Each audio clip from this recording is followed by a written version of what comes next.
opportunity. Oh, thank you. Let me just quickly start again. Good.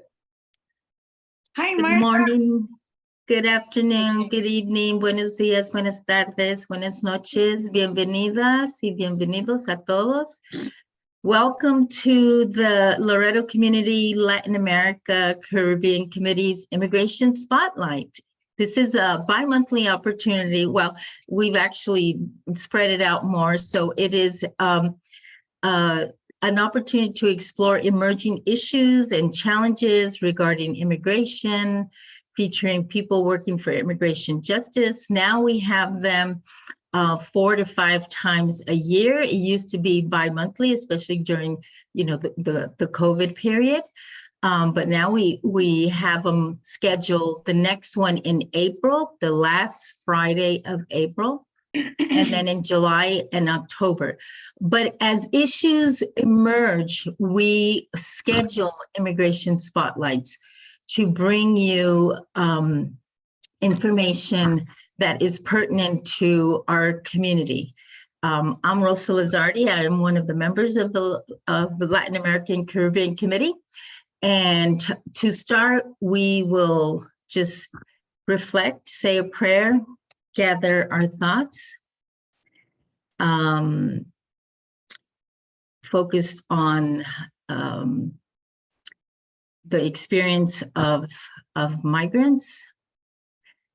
God of love and compassion, may we always recognize your spirit in the refugee family seeking safety from violence, in the migrant worker bringing food to our tables, in the asylum seekers seeking justice for their families, in the unaccompanied child traveling in a dangerous world. Give us hearts that break open whenever our brothers and sisters turn to us.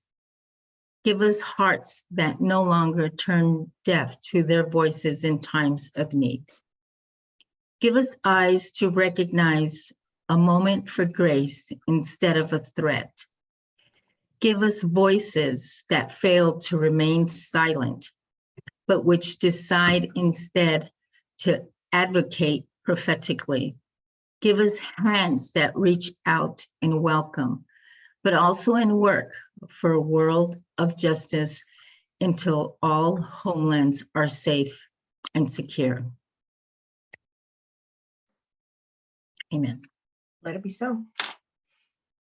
So now I will turn over to our lead organizer, Mary Jane Friel, who will introduce the subject and our speakers today. Mary Jane. Okay. Good morning, everyone. We're so happy you're here. And we're very happy this morning to present updates of what is happening on our border in Tijuana, Mexico, and in Arizona. We are excited to have Nicolasa City Cordova, and she is the co-founder of the Casa Arcoiris, and it is Rainbow House, but we're all gonna learn it's Casa Arcoiris. We don't need the English. And Casa Arcoiris is the only shelter in Tijuana for LGBTQI plus asylum seekers. And Siri is going to tell us what's happening there. And we also have Paulina Olvera Cañas, who has had for the last week a bout of COVID, but is well enough to tell us what's happening with Espacio Migrante. Okay, let's go with them first, and then we'll hop over to Arizona with Dora Rodriguez. And Sasabe, Sonora, Mexico. Okay, City, your turn. Hey, good morning, everyone. I speak English, but it's not like that really fluent, so sometimes I'm gonna go through Spanglish. So I'm co-founder of Casa Arcoiris, and actually it's well, I just wanted to acknowledge that it's not like the only shelter in LGBT in Tijuana. I mean, there's Jardín de las Mariposas, but it's a little bit different because Jardín focuses more on, how do you say, abuso de sustancia. Substance abuse. Gracias, Paulina. Yeah, and by 2019 they started also like giving shelter to LGBT folks because there isn't enough space still in the city for our community. So we do work hand by hand with Mariposa sometimes. So sometimes some of our residents can switch from houses. And well, talking more about Casa Arcoiris, we already have 4 years. This February, we had our 4th anniversary. And right now we are 9 staff members. There's 2 co-directors. It's me and Andre, she is more on a daily basis of the shelter, and I do more of the funding and executive director position. And well, we also have a coordinator for cultural and education, and another coordinator that is a social worker that she provides like vinculación with with other services like mental health and health issues in general, and also like all legal services with other organizations. And we have like night shifts. There's always 24/7 staff at the house, and we have weekend shifts. And right now, well, I think one of the most important things that I always like to talk about Casa Arcoiris is that it's root-based. When we started working, it was because it was like just a bunch of activists doing volunteering for the caravanas every year until 2018 that the caravana was huge. And the difference between other caravanas is that this one had like their own LGBT group. And it doesn't mean that LGBT folks didn't come in other caravanas. It's just that they didn't come organized as a group. So this was really different for us. And we did notice before that it was really necessary a shelter in Tijuana for LGBT immigrants and folks in general. But like this was very important to us to acknowledge that it was a really important moment to make it something permanent. And it has been since 2019, February 2019. We have capacity for 35 people. We're always at the full, and we work on a waiting list. This means that when someone leaves the house, we already have a waiting list to address to and call people to come by the house and occupy the spaces also. Has been like very few times that we have like 15, 18 people, but mostly it's because from one day and another, they just have to go and process their asylum, and they have to leave the house. So talking about a little bit more about our form of working is for us also important to mention that staff 90%, I think it's 99% just because 1% are LGBT folks, which is very important for us because we can do and provide a really nice kind of empathy feeling with all our residents, and like understand really what they're going through, or at least have more or una experiencia más cercana to understand what they're going through. And well, other of the things that is one of our most important coordination are I mean, social work, it's based, I think one of the reasons Casa Arcoiris has to exist and it's very important is because we provide all the services legal, well, we don't provide, we vinculamos all the services with other organizations, but also in the coordination for cultural and education, it's really important to us for folks to feel at home, like literally, like if there was their home in Casa Arcoiris, it's a you can stay all day shelter, and we provide also like workshops, and we are working with connect with other schools to provide like classes, or we have a program to people who want to I don't know how to say this, I'm gonna say it again, como revalidar sus estudios.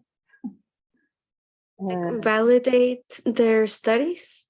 Yeah. I think. Gracias. Gracias. And it's really important for us to have this work with our residents, because one of the things that we encounter, I mean, in Tijuana, I think it's happened in all the shelters, is that when people, yeah, well, when they already in Tijuana, it's like one of the points where a lot of issues or emotional and mental issues can break down, because they already walk through all the, well, toda la ruta migratoria. Sorry that I'm doing Spanish again. The migratory route. Yes, thank you, Rosa. And it's like a very moment in where they have to like reconsider all this esfuerzo, all this work that they've done to go through everything to get to Tijuana, and it breaks down a lot of people's. And again, I think this happens in all the shelters now that Tijuana has that feeling. You can see it even in the streets or just talking to anyone in Tijuana. And so these workshops and all the community-based work that we have to provide, or we'd like to provide, is important to us because it really helps folks to go through this process and just become like more resilient to the next step. And I mean, well, one of the programs that we are right now working a lot, and it was mentioned in a recent grant that I wrote about it. It was this huerto. How do you say huerto? Garden, like Yes. Garden. yeah. We're working on this because we found out that it was very important for people just to have that feeling of not losing the connection with the earth, and also because we have a lot of a strong feeling about food justice. I mean, to respect tus usos y costumbres en la cocina, like all the traditions on food, and not to lose the touch, ese toque, ¿no? Con esa realidad. And well, Casa Arcoiris also has right now, like one of the important things that we're going through is it's a big challenge for us, is that the house that we are now right now, Casa Arcoiris, that is located, it's really old. I mean, we think we are lucky because we haven't had any problems with like neighbors. There's even a church almost in front of the house, and it's been like a nice relationship. But one of the things that scares us most about moving out from the space is that when the caravana came, the first time they rent an Airbnb for the caravan, the LGBT caravana specifically, the neighbors in Playas didn't let them go into the space. I mean, it was like a private colonia. How do you say it? Like, Yeah. Community. Neighborhood. Yeah. Yeah. Neighborhood, and they didn't let the people to go into the space that they already rented. So I think that's one of our biggest fears, that we don't have that kind of como ese tipo de aceptación en otros espacios. And sorry if I go fast on that one. No, we're not. No, I'm sorry. I didn't It was a little low. Can you say that again and I can translate? Yeah, like we are concerned about moving out because we don't know if we're gonna have como esa aceptación of the community, like And the acceptance by the community. just because of the history of the caravana before. And that is one of our biggest challenge right now because we do have like a strong budget going to only repair the house just to make it like a dignified space for residents, which is also really important to us, you know, like to have a functional and nice kitchen, which Sisters of Loreto already helped on that. And to have like this garden with all the necessary for the people to keep developing that feeling to be near their traditions and to keep working on all this justicia alimentaria. I really don't know how to translate it. Paulina? Justice. Food justice. Okay. Food justice, okay. And also because for LGBT community and specifically for the T for trans woman and trans men, it's really important to have a certain specific diet. And also we do receive a lot of HIV folks and they also require a specific diet. And that, I mean, those are like the daily basis, but we have like any other shelter, a lot of people with diabetes and other issues to also go through and try to provide them the best services, talking about food and this. So I don't know if I'm like rumbling too much, or if you have No. any specific questions, it will also help me. You know what? City, great job. Great job. Why don't we, let's see. Why don't we go to Paulina and then we'll take questions regarding the shelters in Tijuana. Is that okay? It's perfect for me. Perfect? Okay. Breathe. You Yeah, did a good. great job. Paulina. Hi, everyone. Good morning. I'm really happy to see all of you and Cire too. Like Mary Jean mentioned, I've had COVID for this past week, and also most of Espacio Migrantes team. So, but we're doing good. Thank you, everyone, for your prayers. And I think hopefully by Monday we'll be back and feeling better. But I just wanted to share a few updates about the challenges we're seeing in Tijuana with Espacio Migrante and in general. So 2 days ago, I think the Biden administration announced that it's planning to implement new policies that are very concerning. And one of them is a new form of a transit ban, which is a similar policy to one that the Trump administration had issued, and that it had been stopped in court. So we see this with great concern because even though May 11th is the date to lift Title 42, we see the Biden administration trying to implement new policies like this one to basically make asylum impossible. So what this asylum ban would mean is that asylum seekers who have been through third countries, for example, Mexico, they would need to seek asylum in Mexico. Before being, like, if they haven't sought asylum in Mexico, they wouldn't be considered for the US. However, we know that this is ridiculous because countries like Mexico are not safe for asylum seekers. And Mexico as well doesn't have an asylum system that is prepared to receive so many applications, so many people. So we have an asylum system that also doesn't work. So this is basically going against a basic human right that is seeking asylum. So it had announced this in the beginning of January, and yesterday they officially announced it, which is very concerning. And the other policy is that it would basically expand the CBP-1 application to be the only form for asylum seekers to seek asylum. This app, it was already used before for other immigration applications.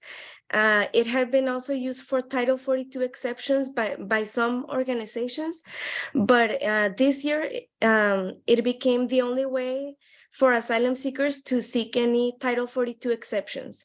And now it seems that it's going to become the norm, like a new form of metering, or the only way that asylum seekers could present themselves at a port of entry. And we have seen a lot of issues on the ground since this application, since this application started. So I'm going to share a few of these concerns that we have documented. The first is the language accessibility. In the first few weeks, the app was only in Spanish and English, but even the Spanish version was very confusing, and it had some parts that were in English. So it wasn't really fully translated.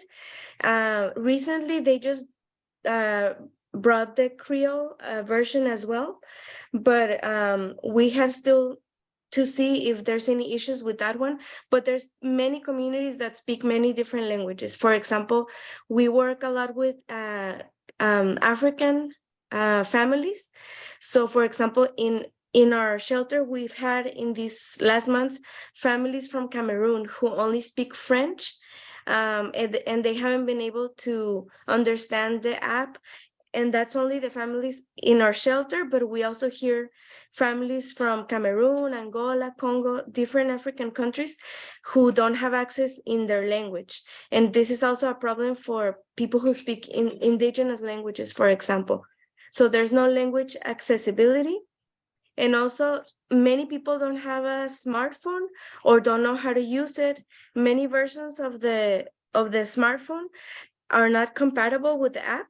So in essence, we see that the app is discriminating against the people who are most vulnerable. And it doesn't also take into account that some people can't read or write. So it's impossible for them to navigate through going through the app. Another issue that we saw is that the app doesn't include, as the reasons for vulnerability, it doesn't include being part of the LGBTQ plus community as one of their categories. So in one of the meetings with DHS, an organization asked them about this, and they said, well, they can put another category, like they have trouble finding housing, but we know that is much more than that, and they should recognize this as a category for that makes them vulnerable to being in Mexico. And the other issue with the app is that it's a racist app because it uses facial recognition, but mostly Black population has had issues when they take the photograph in the app. The app doesn't recognize Black people or people with darker skin. So we're seeing a lot of Haitian families, African families left out, also indigenous families left out because the app itself doesn't recognize them. We also found that there was an issue even with twins, because if the app recognizes one twin, then it doesn't recognize the other twin. So there's a lot of issues with the technology, but mostly causing trouble for people who are most vulnerable, who are people, Black migrants, indigenous migrants, migrants who don't speak Spanish are the most affected. There's also fear that this use of facial recognition technology, the information gathered could be shared with other agencies that could put asylum seekers eventually in danger of deportation, because there hasn't been transparency on how this information will be shared with ICE and other agencies. And I think one of the biggest issues is simply that there's no appointments. In the Pacific Coast, in Tijuana, people have to start making appointment at 6 a.m. And exactly at 6 a.m., they have to rush to fill out the application because there's thousands of people applying. And in a few minutes, all the slots get filled up. So then they have to try again the next day. And many people tell us that they fill out the whole application. And then when they're about to access the appointment, it just says error or the system freezes. So a lot of people don't know if they were able to register or not. And it's just very difficult to get appointments. Actually, the families that we had in Tijuana, only one of them has been able to make an appointment, but most of the families we have been getting is people who are in other border cities, like in Tamaulipas, in Matamoros, and from there they were able to get an appointment in Tijuana. So we see people also from other border cities getting appointments in Tijuana, which means that they have to travel from Tamaulipas to Tijuana, which is a very dangerous journey. So we just see a lot of chaos. And also, since there's very few slots for the appointments, it's a problem for families because there's less appointments than family members. So for example, a family of 5, maybe they can find 2 slots, and only like the mom and one of the children can access an appointment. And then the dad has to try to find another appointment. So we're seeing that it's forcing people into family separation. Also, for the first weeks, asylum seekers were told that they didn't necessarily need to make an appointment for their underage children. And this was working for a while, but then suddenly they were told at the port of entry that if their children didn't each have an appointment, they would be turned away at the port of entry. So we saw a lot of people who had an appointment for the adults, and now they were wondering if they should miss their appointment. And what ended up happening is one parent staying behind with the children while other adult family members cross. So we just see that it's very chaotic and forcing people into family separation. And we know that because it's confusing, it's inaccessible, it's difficult to access it. That means that people are taking advantage of asylum seekers, because we see that now people are charging asylum seekers to fill out the application. People have even asked us, like, we're desperate, we haven't been able to find an appointment, can you help us, we'll pay you money. And we tell them, no, we don't charge for any of our services, but we know that people are taking advantage of the situation, because we saw it before with Title 42 exceptions, people being charged from $2,000 to $6,000 to enter a CBP, a Title 42 exception. And now this is happening because of lack of access to the technology and to the appointments. We even, some people from our shelter, we found that there's a internet cafe near our shelter, and people are camping outside because the cafe is charging them like 100 pesos is not too much, but charging them to use the internet to make an appointment. And we have internet in Espacio Migrante, but because the appointments are there's so few appointments, people think it's maybe because of the internet. So we see people trying everything to be able to access an appointment, and it's just very, very hard. And the last thing I wanted to mention about this is that there's also an increasing insecurity in Tijuana. It's not something new, but one thing that is concerning is that we have seen in January 2 attacks against migrant shelters. And with these 2 attacks by organized crime, now there's 5 shelters total who have either received a threat or been directly attacked by organized crime for the work they do. So these are 5 shelters since September. The first 3, we read on the news that it was threats by organized crime, who, because they see asylum seekers as a business, they know that asylum seekers are willing to pay even to be able to have access. The organized crime wants to also get into that business and charge them money. So we saw 3 shelters getting threats. Then in the beginning of January, the Muslim shelter received like bullet shots and in their doorstep and threat by organized crime. And in January, the end of January, like January 25th, we saw Embajadores de Jesus, one of the largest shelters that has over 1,000 people. And they also, they were part of, there were gunshots fired at their doorstep. And we see this with great concern because it means that even in places like Espacio Migrante, migrants could be unsafe, or even our staff. So this is why policies like the transit ban forcing people to stay in countries like Mexico is ridiculous, because we know that there's no safety. So that is overall, like in general, what the situation is like. On a happier to end on a happier note, we're also preparing for March 8th, which is International Women's Day. And I know that also Casa Arcoiris will be joining us, and other migrant communities and organizations. There in Tijuana, there's usually a big march to demand for women's rights.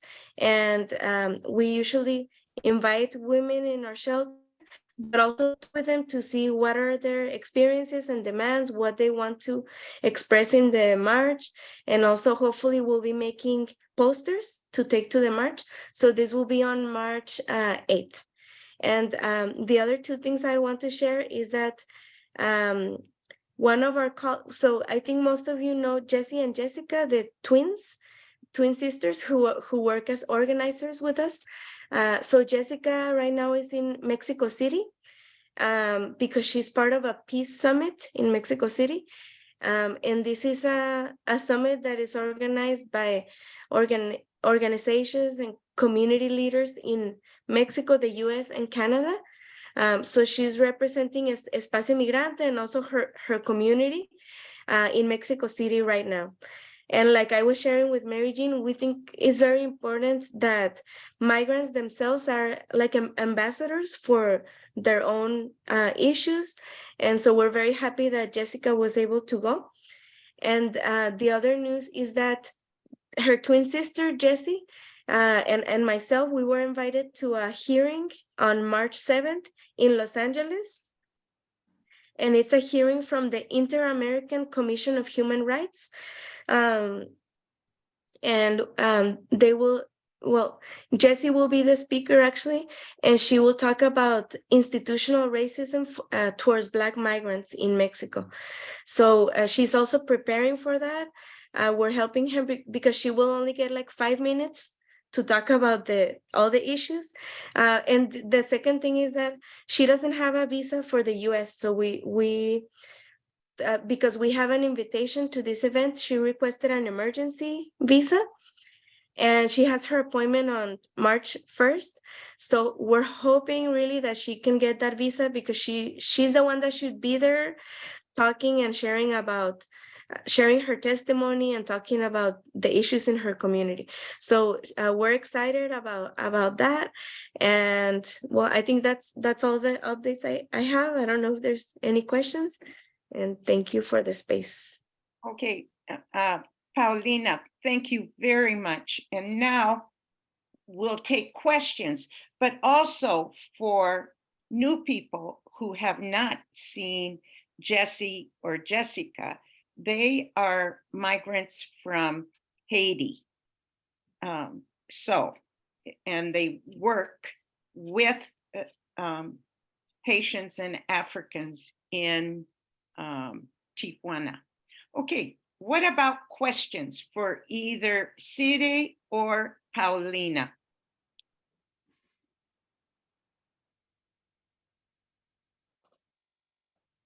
Rosa.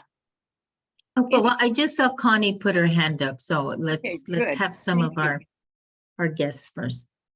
You know, the litany of the injustices related to the new regulation, I would love to have a list of that so that we can write our senators or Congress people or somebody. I don't know. I just keep asking myself, I hear this. I know that advocacy is needed both every place that it can happen, but I don't think I guess I'm wanting a conversation about what could we do Right. that represents holding up that incredible list of injustices that are hidden. And so how do we get them not hidden? And I know that sometimes I've heard that particularly Paulina has access to people in the press, and that's important too. I'm just asking all of us how we can find a variety of options, I hope, by which we can take action that show everything from what the app's doing to what the internet's doing. I mean, the list was mind-boggling. So thank you endlessly, Paulina, for your radar, for your for your work in the midst of having COVID. Just send our love to all those people down there. We want to hug you all and have you be well, well, well. After COVID. Yeah, well, yes. Okay, Lillian. I'm following up on what Connie has said also. What I wrote down is, what are the legal organizations that we can contact? For example, the ones that have been working with migration, like ACLU, the Quakers, the AF, American Field, American Service. Friends,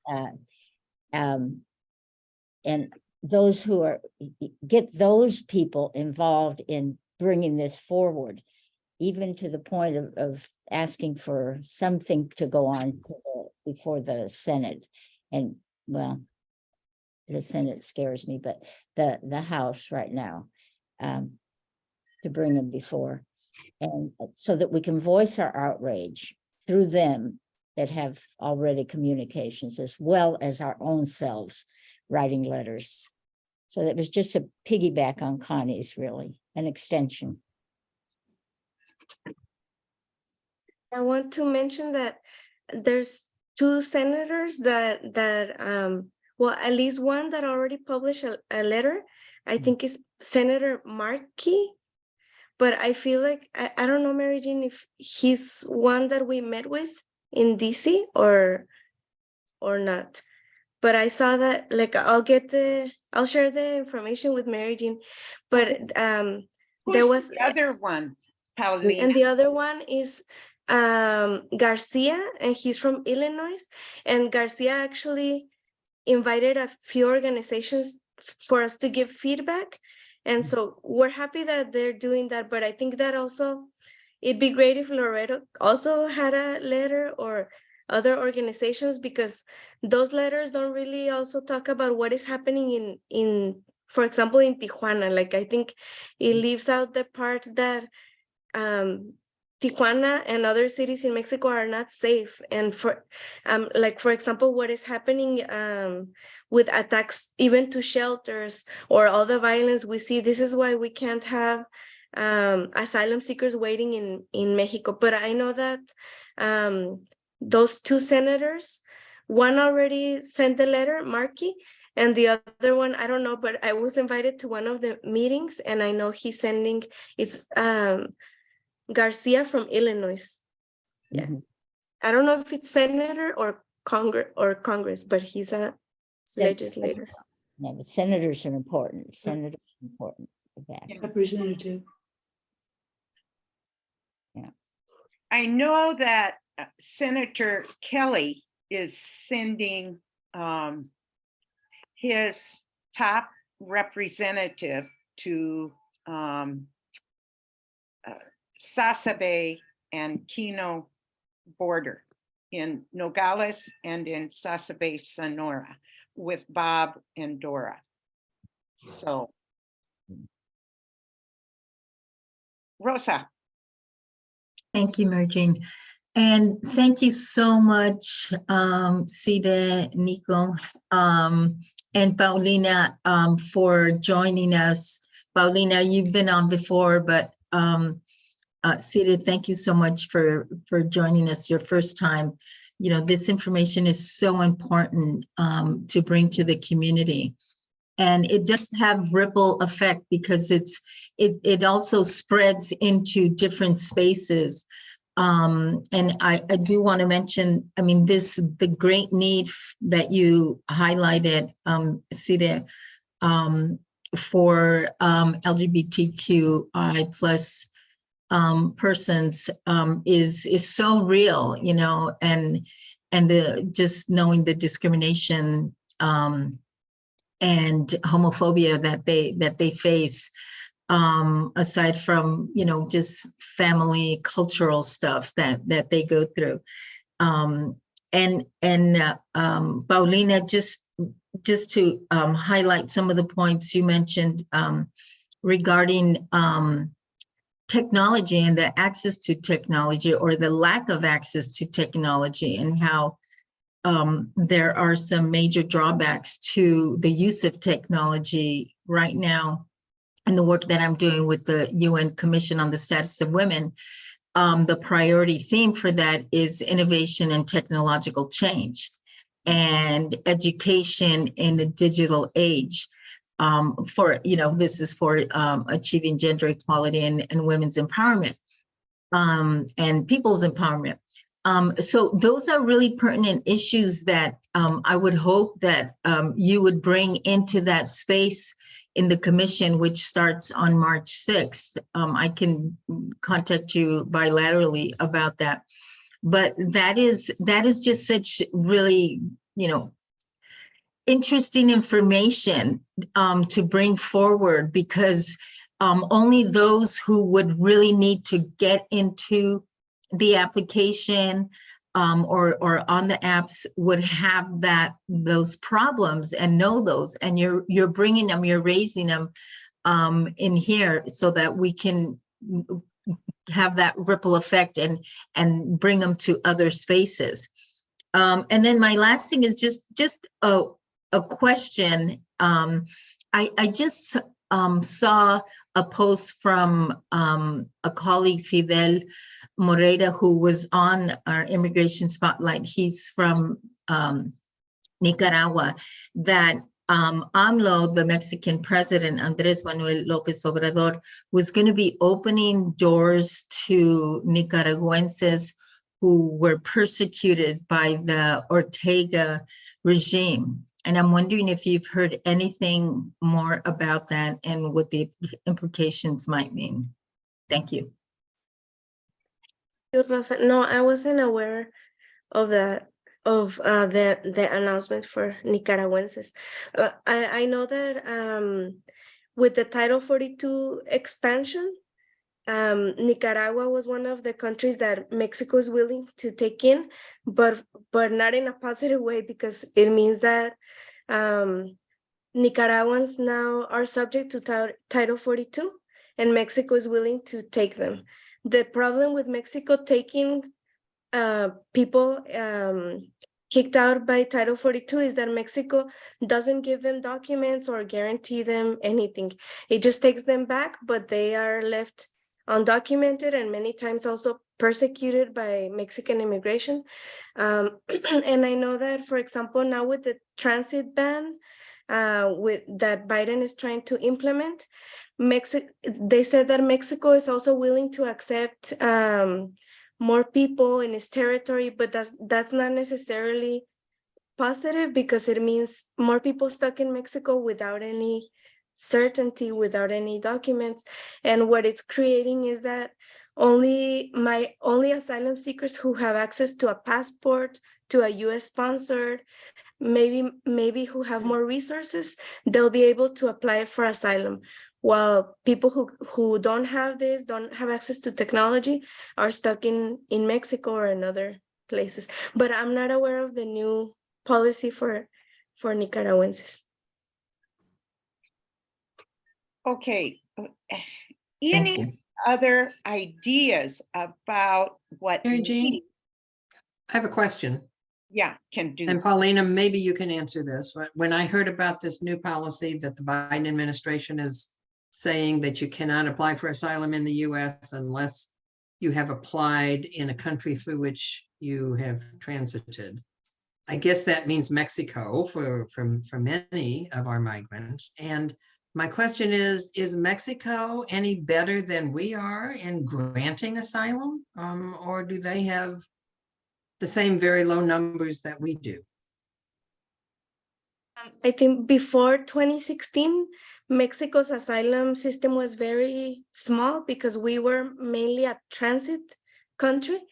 And now with the different US policies, Mexico has been forced as a destination country, and it has been expanding a little bit its asylum system, but it's very insufficient. Even in Tijuana, we didn't have an office from Comar, which is the Mexican Commission for Refugees.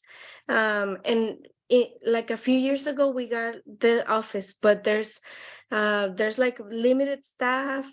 There's only one Haitian translator for the whole office in Baja California, even though Haitians are one of the largest community. And we just see like, no, it's a really bad system because people have to wait months or years. Even my colleagues, the twins, they applied like in 2018.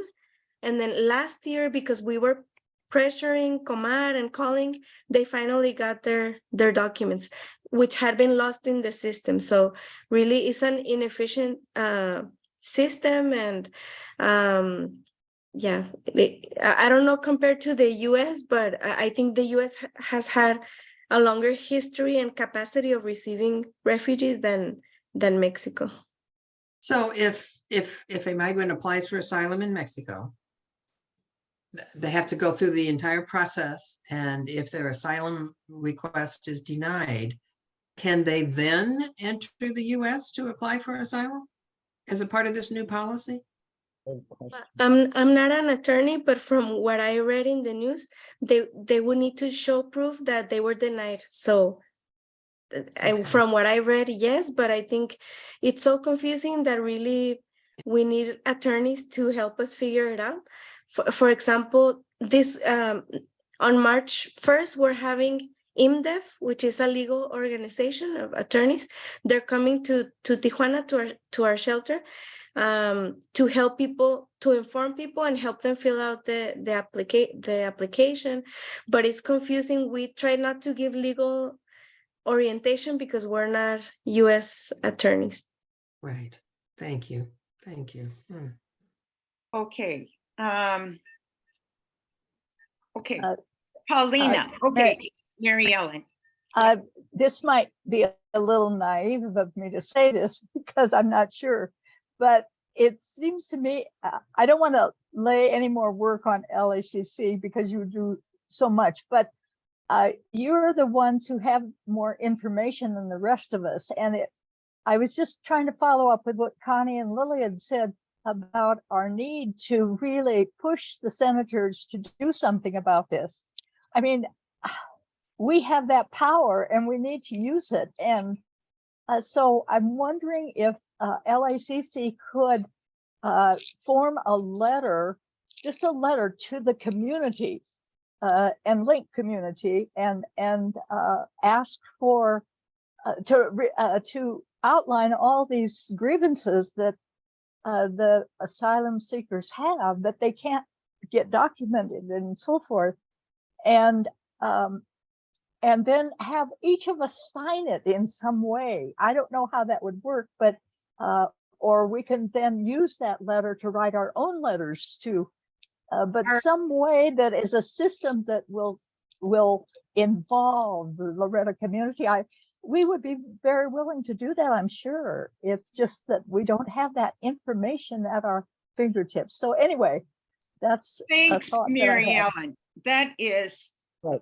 what I was going to say too. And we are from different states, so we have to use that power. Rosa. Well, yeah, just if I can respond a little to that. I mean, I think that that is a great encouragement. We certainly have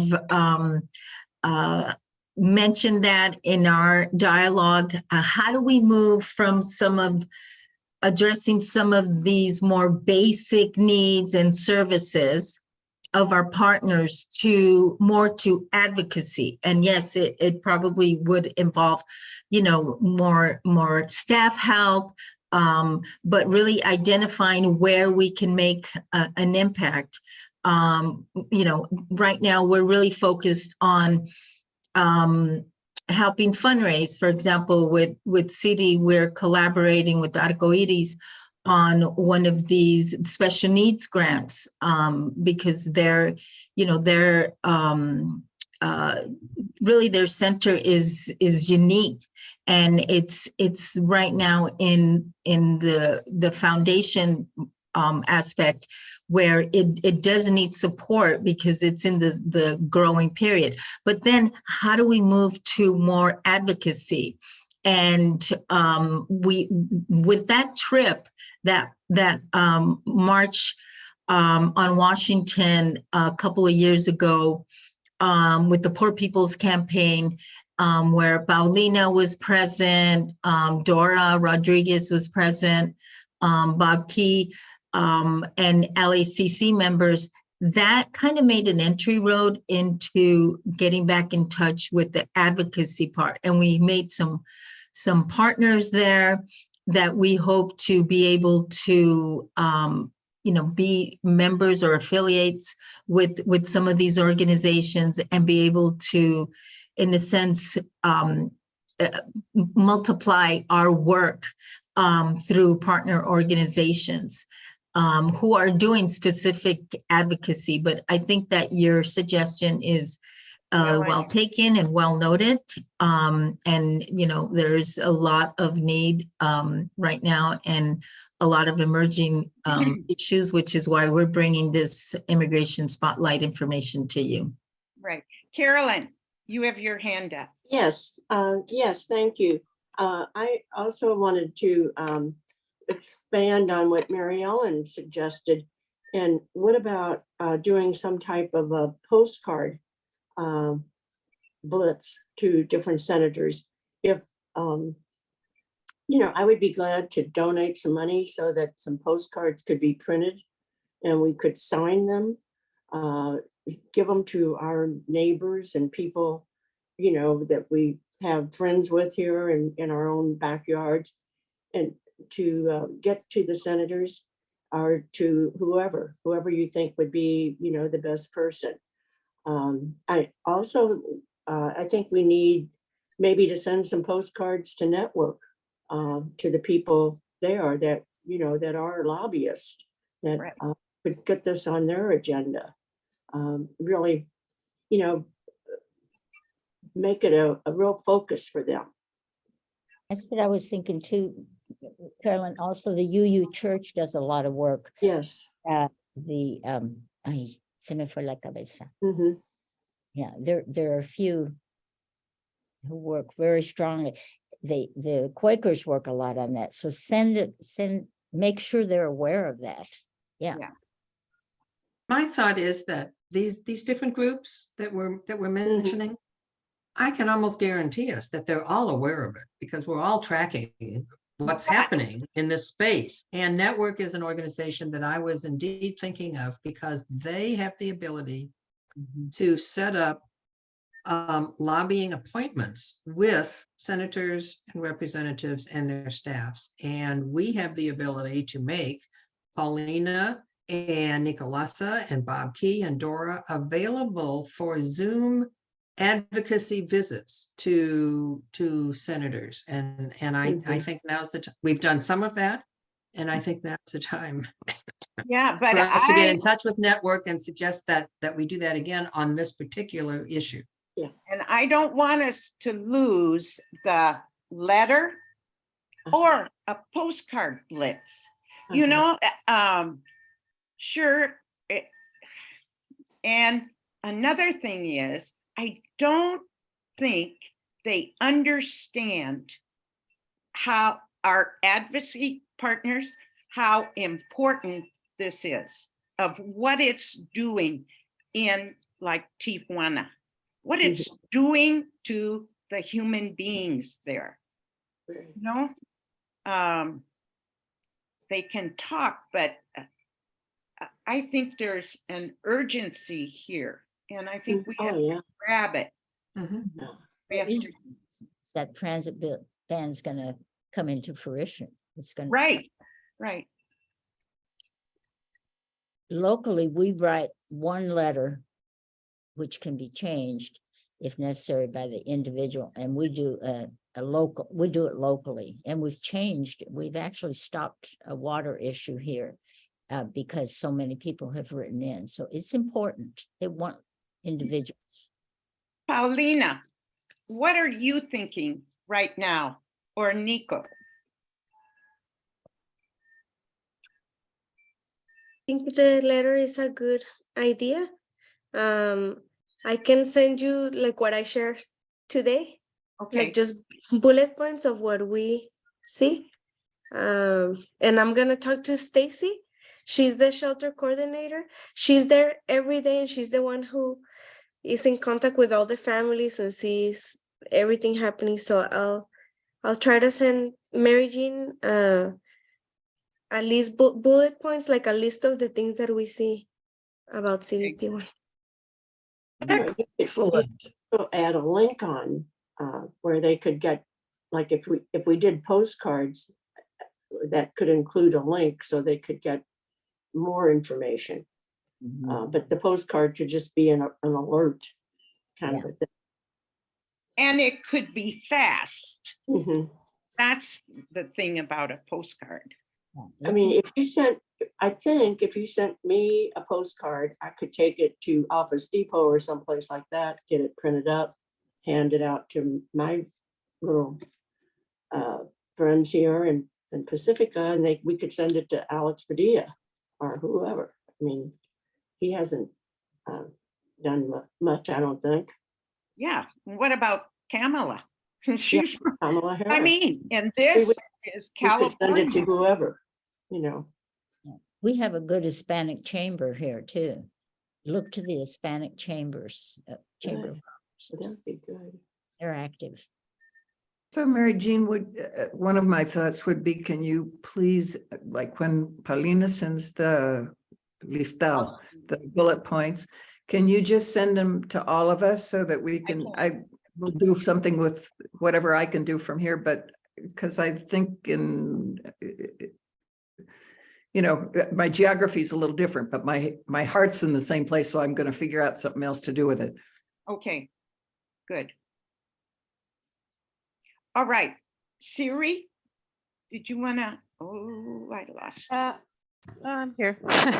Yeah, I think I'm just gonna do like Paulina, I'm gonna do a follow-up. I'm thinking right now like making a meeting with staff and even residents, because well, usually that's how we do our meetings, and just to address on point what are our main issues, and also like focus on LGBT community.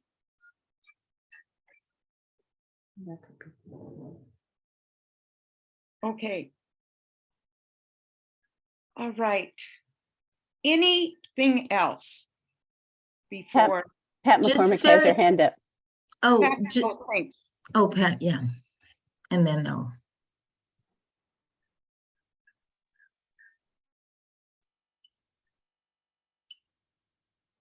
Hear me? Can you hear me now? Yes, yes, Pat. Okay. I call Washington, D.C. all the time. And I talk with some of those representatives and state staff. And if I have those points, Mhm. and all I need is about 3 crucial ones. Yeah. And I repeat that to the people in DC. We have 3 excellent representatives. We have 2 good senators. And I would write to anybody. So I think it's, I want to support that this needs to be gotten out to the community members. Yeah. And as busy as people are, they still will do it. Mhm. And so I think it's urgent. We all have our own problems with the internet. Mhm. I can't imagine what it's like to have to deal with another language. Right. Mhm. So Yeah. I think we need to act. And just to add, I mean, this week, the community is featuring on their social media, the LACC. And we put together a whole host of organizations, information, highlighting every day a different partner. And we highlighted Arco Iris, we highlighted Espacio Migrante, we highlighted Casa de Paz in Denver, Casa de la Esperanza. This is all there on the front page of the Loretto community this week. So that's information that the community can go to and be able to, donate if they want to these organizations to learn more about the information. But what I hear some of you saying that there needs to be a more proactive push, let's say, to get the community members to focus on an action and to focus on the advocacy piece of this immigration issue. Right. So thank you for that. Okay. Another thing I want everyone to notice is that behind Paulina is the shelter where they are. And you can see, see the bars, but on top and at the bottom, but the beautiful mural, and artists just finished that. And it's, to see it is gorgeous. Well, just to even it out, let me just share this picture of our visit to Arco Iris so that we highlight also Casa Arco Iris and the work that Cide Nico has done there and her staff. It's beautiful. This is a tent. I left my hand on because through this entire conversation, I've been thinking about Mayorkas and about Homeland Security. And I want to say, where are they? For God's sake. I mean, I feel like Mayorkas doesn't know what he's doing. Mhm. And I feel like they're hiding all the time behind a future election. Mhm. So I just want to say that. That's good, Pat. All right. Does This has anybody- been inspiring this morning. Thank you. Listen to us. We just got inspired. Well, we have to take it somewhere and Yes. not just sit. So thank you all. Is there, Rosa, I'm going to ask you so that I can send what Paulina sends me to everybody, and then LACC will meet if we can, just for a few minutes after this to see what our next steps are. Great, yes. Thank you so much to our speakers, giving of your time. We have an actionable item coming out of this. We do have a listserv. If you want to be on our listserv, we have over 100 people on it, and we share information that is coming in from different people. It's not like the announcements. It's not just about a meeting, but it's about issues that are arising. So if you want to be on, just send a message to, is it LACC Justice at Loretto@gmail.com, Rox? Rox is our collector of the emails.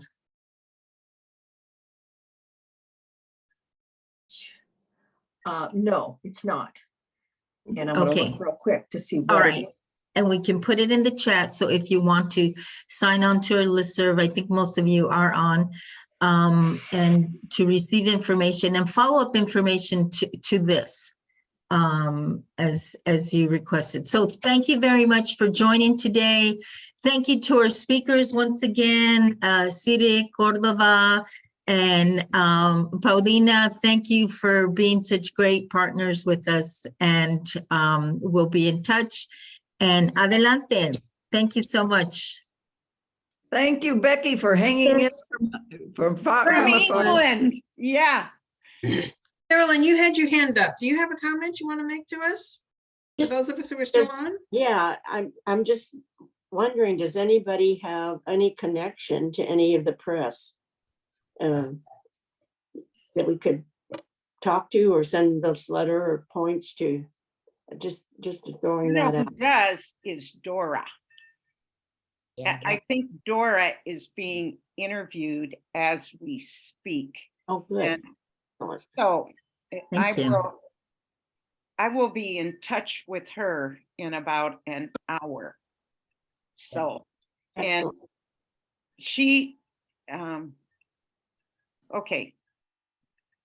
We'll shift there.